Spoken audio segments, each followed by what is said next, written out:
I remember watching my father receive news that his mother had passed away. He stood there, completely still, jaw tight, eyes dry, and said, "I'm fine." 3 words. That was it. No tears, no breakdown, no outward grief. And as a little girl, I thought that made him strong. But now, as a grown woman, a wife, I wonder, what did that cost him? What does it cost any man who spends a lifetime holding it all in, told from boyhood that feelings are weakness, that tears are something to be ashamed of? Because the real question isn't whether men feel, they absolutely do. The real question is, who told them they couldn't show it? Welcome to the Jasmine and Jaiye Show. I'm Jasmine, y'all.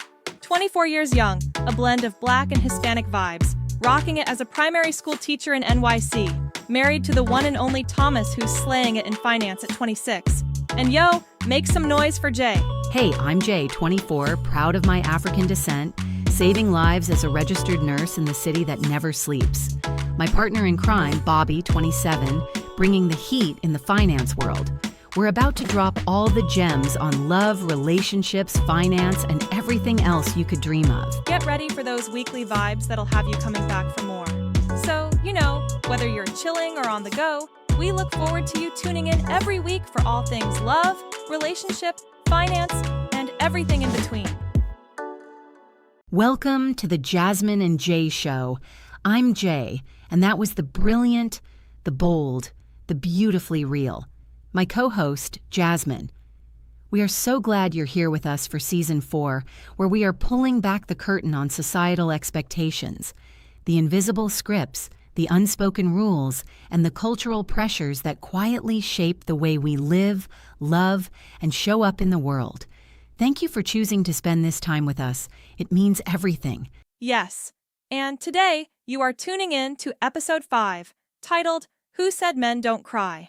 And let me tell you, this one is personal, this one is necessary, and this one is long overdue. We have been getting messages in our DMs, in the comments, from husbands, from wives, from sons and daughters, all circling the same truth. We have created a culture where men are emotionally imprisoned, and somehow we've convinced everyone, including the men themselves, that those chains are strength. Today, we're breaking that down. To our loyal Jasmine and Jay community, you all keep showing up, you keep sharing these episodes, and you keep being so beautifully vulnerable with us. We don't take that lightly. Thank you, from the bottom of our hearts. And if you're brand new to the show, welcome home. Go check out Seasons 1 through 3 and catch up on everything we've been building. But for now, settle in, because this conversation is going to challenge you, stretch you, and hopefully set something free in you. Absolutely. And before we get into the meat of today's discussion, let's take a little breather because, Jasmine, Mother's Day is right around the corner. Do you have any special plans? Are you being celebrated this year? Girl, I am so glad you asked. My husband and I are actually doing something really intentional this year. We are celebrating the woman who made me a woman just feels right. And then, in the evening, my husband is planning a little something for me that he's being very secretive about. All I know is there are flowers involved and my favorite restaurant. I love that he makes me feel seen. Mother's Day isn't just about the grand gestures for me. It's about being acknowledged. It's about someone saying, "I see how hard you work, and you matter." What about you, Jay?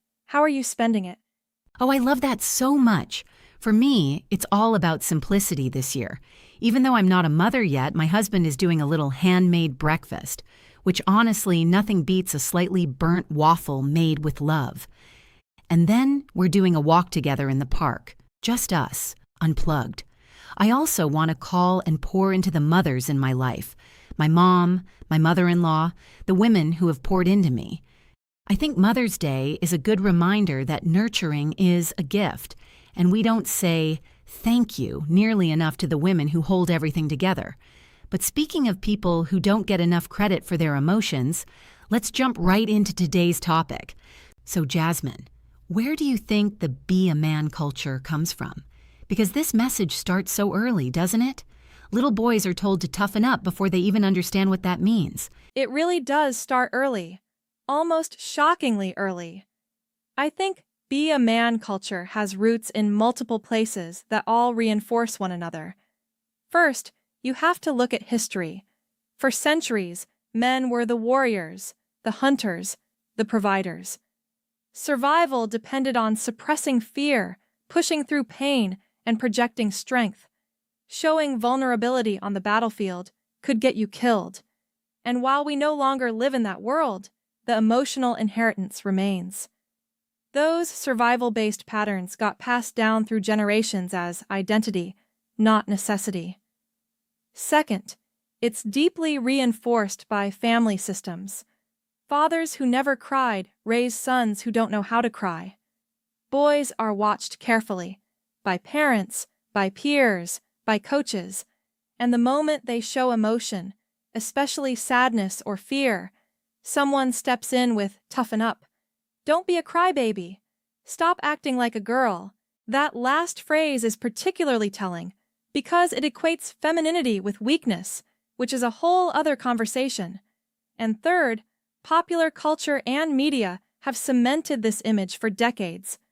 Think about every action hero, every leading man, every sports icon. They are stoic, unshakable, emotionless in the face of adversity.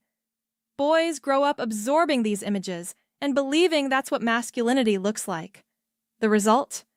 A generation of men who are brilliant, capable, and deeply emotionally disconnected. Not because they chose it, but because they were trained for it. So Jay, do men find it difficult to be emotionally available in romantic relationships? And what does that actually look like in a marriage? This is something I feel very strongly about because I've lived it.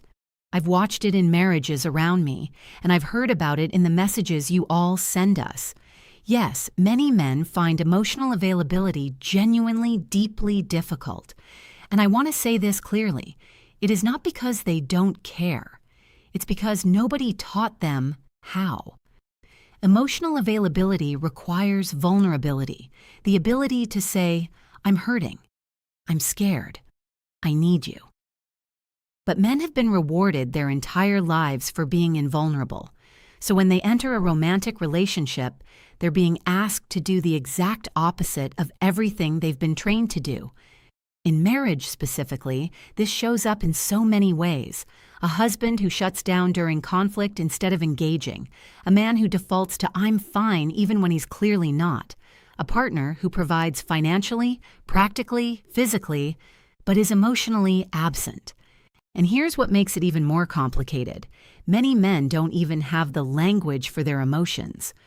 Research consistently shows that women develop emotional vocabulary much earlier and more extensively than men. So when a wife says, "I need you to open up to me," her husband may genuinely not know where to start.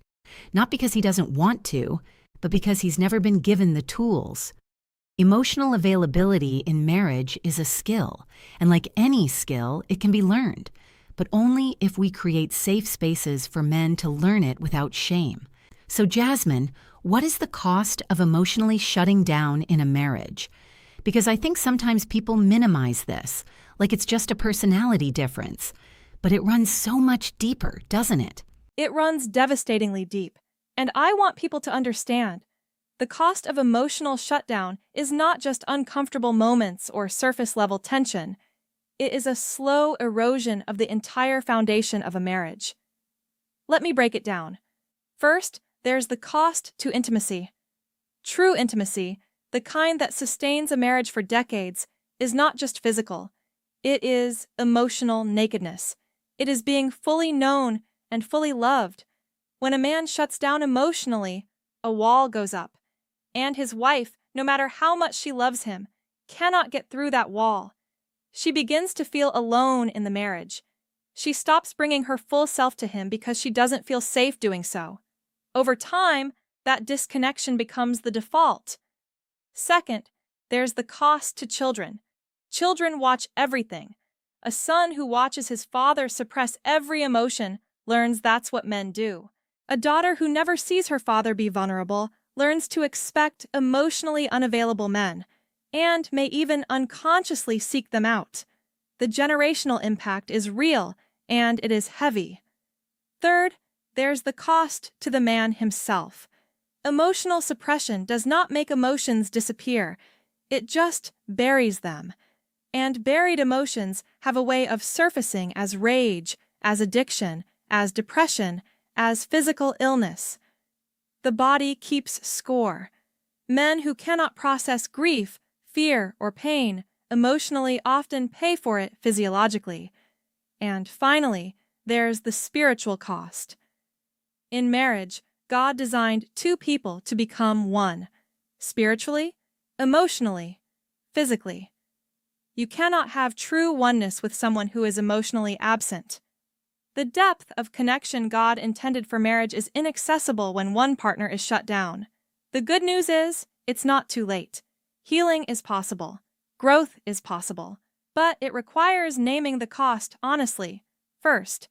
And now, Jay, I want to turn the mirror around, because this conversation would be incomplete without asking the harder question.